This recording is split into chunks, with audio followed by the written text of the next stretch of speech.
My weird widow life. My life was great. I got married and had a baby when I was 24, he was 31. It was all planned for the most part.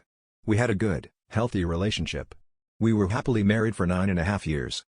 Didn't quite make it to 10. We were together for 13 total, and he was my first everything. We had a good life balance. We both worked full-time, though he made more than I did. He was my everything. I existed for that man.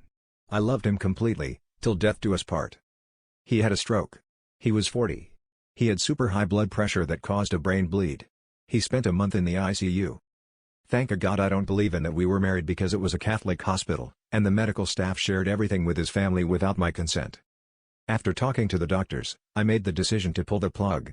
If he was able to recover, he would still be half paralyzed and would need a feeding tube and probably a trach to breathe. We had the conversation 2 years prior when his dad had a stroke and died. He said he would never want to live that way because it isn't living. So we pulled the plug. Removed the trach. He took about 12 hours to die without it. It was super traumatizing. Only his mom was there to see it cause the rest of us had kids to go home to. I was 33 years old, and I had to deal with funeral home arrangements. My sister-in-law planned the memorial service. I felt like I had to grow up all over again because my husband and I had separate finances.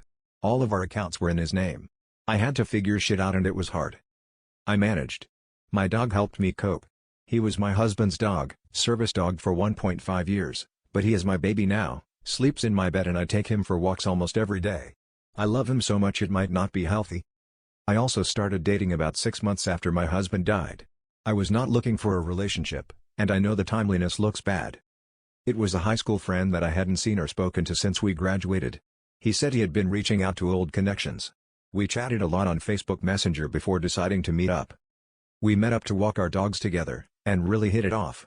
I wasn't looking for romance, but the chemistry was strong. It's about 15 months later of being in this relationship. I still love him to bits. I still feel guilty as hell about having these feelings when I loved my husband so completely. I want to write a book about it all.